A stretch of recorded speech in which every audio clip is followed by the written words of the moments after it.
بسم اللہ الرحمن الرحیم۔ مکہ کا پہلا حکمران۔ قریش اور مکہ کی حکمرانی۔ آل اسماعیل پھر مکہ میں جمع ہو گئی۔ یوں تو اسماعیل کی اولاد سے عرب بھرا پڑا تھا، مگر کسی نے اپنی اوپر کی 8 پشتوں کی اولاد مکہ میں جمع کر لی۔ اوپر اس کے ستیلے بھائی زرع کی دور شامی سرحد سے رسد آ گئی۔ بنو قزاعہ جن کے قافلے کے ساتھ کسی مکہ آیا تھا، وہ بھی تلواریں نکال کے اس کی مدد کو آ گئے۔ ان سب کے مد مقابل بنو قزاعہ کے بھی کچھ حلیف تھے۔ ان میں خاص طور پر بنو بکر آگے آگے تھا۔ خوب لڑائی ہوئی، بہت خون بہا، دونوں طرف سے لوگ گرے۔ بنو قزاعہ اور بنو بکر کا نقصان زیادہ ہوا۔ آخر ارد گرد کے امن پسند قبائل درمیان میں جنگ بندی کے لیے آ گئے۔ طے یہ ہوا کہ عمرو بن عوف بن کعب کو اپنا ثالث مقرر کر لیں۔ دونوں فریقوں نے اسے ثالث منظور کر لیا۔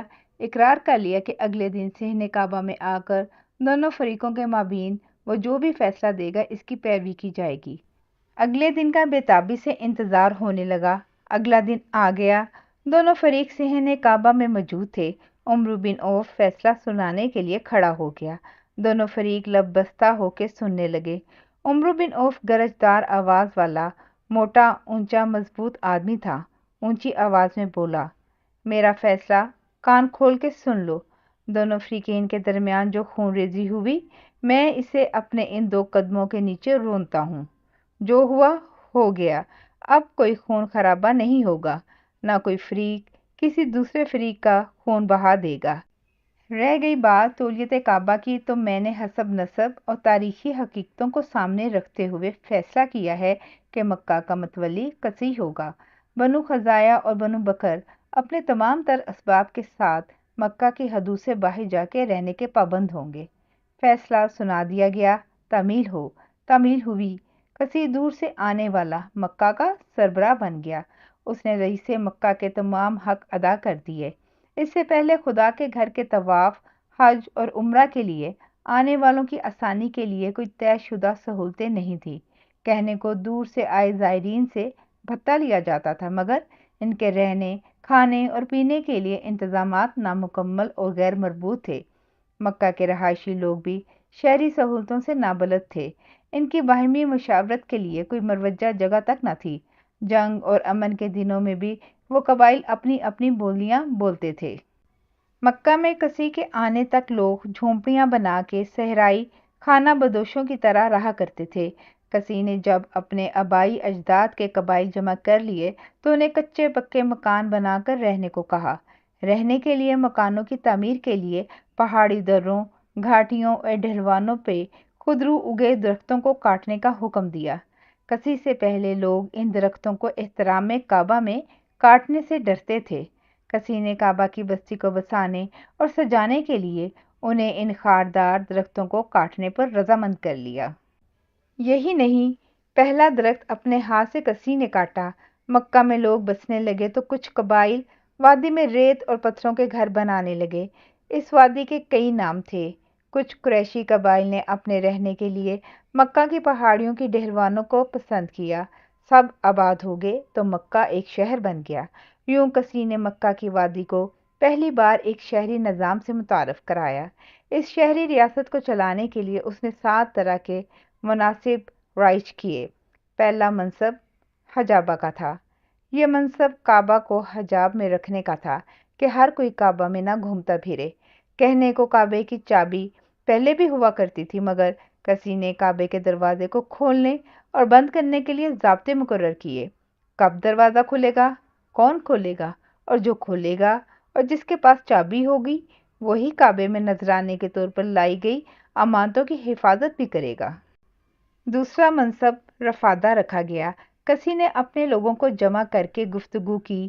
بولا، خدا کے گھر کی زیارت کے لیے آنے والے خدا کے مہمان تصور کیے جائیں۔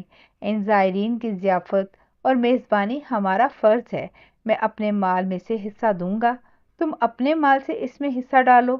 ایک اجتماعی فنڈ بناؤ اور خدا کے گھر کی طرف آنے والوں کو کھلاؤ۔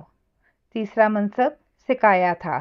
کہنے کو کھانے کے ساتھ ہی پینے کا تصور آتا ہے، مگر مکہ ایسی بنجر اور گرم پہاڑی سنگلاخ وادی میں آباد تھا جہاں کھانے اور کھلانے کے لیے اونٹ کا گوشت وہیں سے مل جاتا تھا۔ مگر پیٹ بھر کر پینے کے لیے پانی وادی سے باہر جا کر لانا پڑتا تھا۔ کعبہ کے صحن میں زمزم کا کنواں پچھلے تقریباً 500 سال سے بند پڑا تھا۔ کسی کی نسل کے لوگ اس کنویں سے ناواقف تھے۔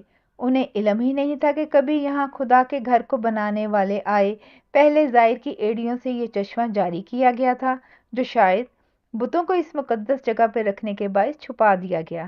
زمزم کا کنواں کھلا ہوتا تو شاید زائرین کو پانی پلانا مشکل کام نہ ہوتا، مگر اس کے نہ ہوتے ہوئے یہ ایک کٹھن ذمہ داری لگی۔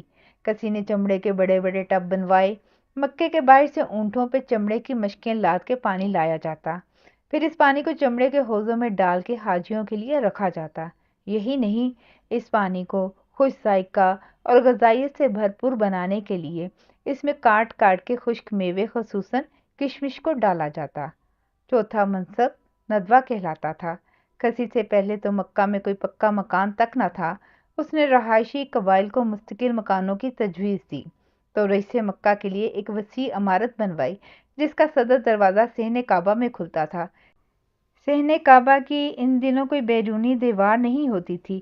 کہنے کو کعبہ کے اطراف میں بنائے جانے والے گھروں کے دروازے کے ناموں سے کعبہ کے دروازوں کے نام پڑ گئے۔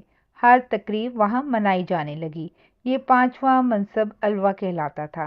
زائرین سے ٹیکس کی صورت میں بھتہ تو کسی سے پہلے بنو جرہم اور بنو خزاعہ کے سرپنچ بھی لیا کرتے تھے، مگر ان کی زائرین سے وصولی طے شدہ ٹیکس کے بجائے لوٹ مار اور دھونس دھاندلی زیادہ لگتی تھی۔ کسی نے اصول بنا دیا کہ مکہ آنے والے زائرین اور تاجر لوگوں میں فرق رکھا جائے۔